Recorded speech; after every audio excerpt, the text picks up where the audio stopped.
Kalau saya tidak belajar untuk benahi diri dan memperbaiki cara hidup, selesai. Percuma kita ditanam di kebun anggur yang namanya CDC Kapernaum, Bekasi. Percuma kalau kita tidak menghasilkan buah pertobatan. Rugikan orang jalan terus, celakakan orang jalan terus, tidak bermanfaat benar buat orang lain. Percuma kita ditanam di kebun anggur yang namanya CDC Kapernaum Bekasi. Mending ditebang saja. Kita ini dikasih kesempatan untuk apa? Benahi diri, memperbaiki cara hidup. Lihat samping kiri kanan, kasih senyum. Kamu masih diberikan kesempatan. Nah, kalau begitu dari ayat yang ke-7 saya mau simpulkan begini, bahwa semua kita ini sebenarnya sudah selesai alias mati. Innalillahi wa innalillahi roji'un. Semuanya kita udah selesai. Tetapi, sama-sama bilang tetapi, karena kemurahan kasih karunia Allah, bukan hanya sekedar kita dikasih kesempatan, tetapi kita diberikan waktu untuk benahi diri, memperbaiki cara hidup. Bahasa kasarnya adalah yang kita alami dan kita nikmati hari ini sebenarnya adalah sisanya hidup kita. Kadang kita ini sosok keren di hadapan Tuhan, sosok hebat, sosok jago. Saya mau bilang bahwa semua kita ini masih belajar sampai hari ini. Hidup yang kita jalani hari ini adalah sisa hidup kita. Deal? Jadi nggak ada yang sok-sokan lagi, amin? Ya. Dia samping kiri kanan bilang bagi sesama orang berdosa, jangan sombong. Hidup yang kita jalani ini adalah sisa hidup. Jadi Tuhan memberikan kita kesempatan dan waktu untuk kita benahi diri, perbaiki cara hidup kita. 3 kriteria orang yang selalu dengar firman Tuhan. Kriteria yang pertama, orang waktu dengar firman, dia dengar, dia mengerti, tetapi biasa aja, cukup tahu saja. Ini adalah golongan orang banyak yang hadir pada pelayanan Yesus waktu itu. Mereka dengar khotbah dari Yesus, pengajaran dari Yesus, lihat mujizat yang Yesus lakukan, tetapi mereka tidak mengalami apa-apa. Cukup tahu saja. Orang Kristen model kayak begini, mau sampai kapanpun, kakek nenek moyangnya orang Kristen, tetapi hidupnya tidak akan pernah berubah. Itu kriteria yang pertama. Dengar firman, mengerti firman, tetapi selanjutnya biasa saja. Cukup sampai di sini. Kriteria kedua adalah orang yang mendengar firman, mengerti firman, dan berpikir untuk mau berubah. Kira-kira bagus nggak? Baik nggak?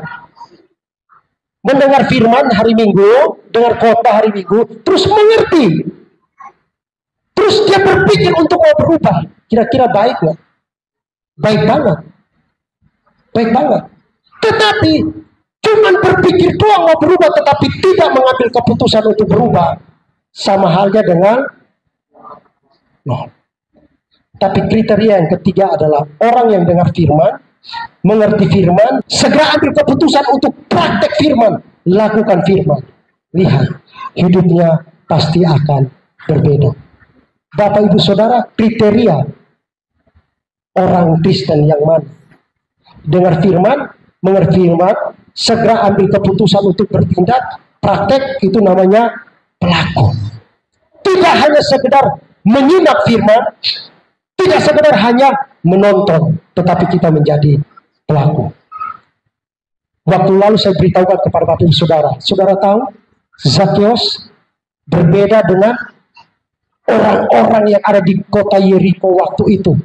Ada panitianya. Waktu Yesus datang, orang banyak tidak alamin apa-apa. Tetapi cuma Zakeus yang mengalami kehadiran Tuhan. Kenapa? Karena dia tidak hanya sekedar mau jadi penonton, tidak sekedar hanya mau melihat Yesus melakukan mujizat, tetapi Zakeus punya kerinduan untuk mengalami kehadiran Tuhan. Apa yang terjadi? Pribadinya berubah, seisi keluarganya diselamatkan. Perempuan yang mengalami sakit pendarahan selama 12 tahun. Orang banyak mereka berdesak-desakan, tolak-menolak. Mereka tidak mengalami apa-apa. Tetapi perempuan yang mengalami pendarahan ini dibilang apa? Asal saja ku jamah ujung jubahnya Yesus, pasti aku akan sembuh. Dia datang bukan hanya untuk mengalami mujizat. Dia datang bukan hanya sekedar mau melihat, tetapi dia punya kerinduan untuk mengalami kehadiran Tuhan. Musa, dia memimpin bangsa Israel. Sebelum melanjutkan perjalanan menuju tanah perjanjian di padang gurun, Musa berkata seperti ini di dalam kitab Keluaran pasal ke-33. Kalau bukan Tuhan yang berjalan menyertai kami, jangan suruh kami berangkat dari sini. Biarkan kami mati di sini. Padahal awalnya Allah bicara sama Musa, Musa, aku akan mengutus seorang malaikat yang berjalan menyertai engkau dan bangsa ini. Saudara tahu kekuatan satu orang malaikat? Kekuatan satu orang malaikat itu bisa membunuh ratusan ribu tentara musuh. Kira-kira hebat lah. Kira-kira hebat banget lah. Itu awalnya. Tetapi Musa nggak puas Musa tidak tertarik dengan penyertaan malaikat. Musa berkata, Tuhan, kalau bukan Tuhan sendiri yang berjalan bersama kami, jangan suruh kami berangkat dari sini.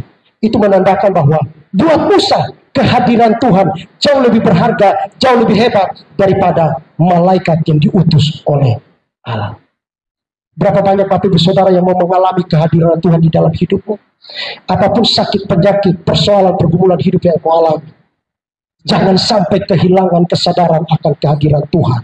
Kalau kita kehilangan kesadaran tentang kehadiran Tuhan, bahaya besar sedang mengantar. Saya akan tutup satu waktu, Yusuf dicobai oleh istrinya Potifar.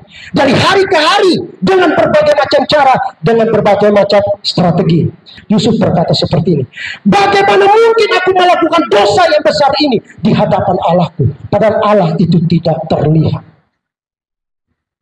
Yusuf bisa mengambil keputusan menolak tawaran dari istrinya Potifar, karena dia tahu bahwa ada Tuhan hadir bersama dengan dia. Saya dorong, saya memotivasi Bapak Ibu Saudara, supaya tampil beda hari-hari ini. Masalah persoalan pergumulan hidup boleh datang silih berganti, tetapi kalau kita memiliki kesadaran tentang kehadiran Tuhan di dalam hidupmu, walaupun lewat lembah kekelaman, tapi kita mau berkata seperti Daud, aku tidak akan takut. Bukan karena ada tentara besar berjalan menyertai Daud, bukan karena Daud hebat menjadi seorang raja, tetapi karena kehadiran Tuhan. Itulah yang menjadi kekuatan buat Daud. Sekalipun aku berjalan dalam lembah kekelaman, aku tidak takut bahaya, sebab Engkau ada menyertaiku. Hamba-hamba Tuhan terbatas berjalan menyertai Bapak Ibu Saudara. Kami terbatas berjalan menyertai Bapak Ibu Saudara dengan doa-doa kami. Tetapi ada satu pribadi yang tidak pernah berhenti, terbatas mendoakan dan ada bersama kita.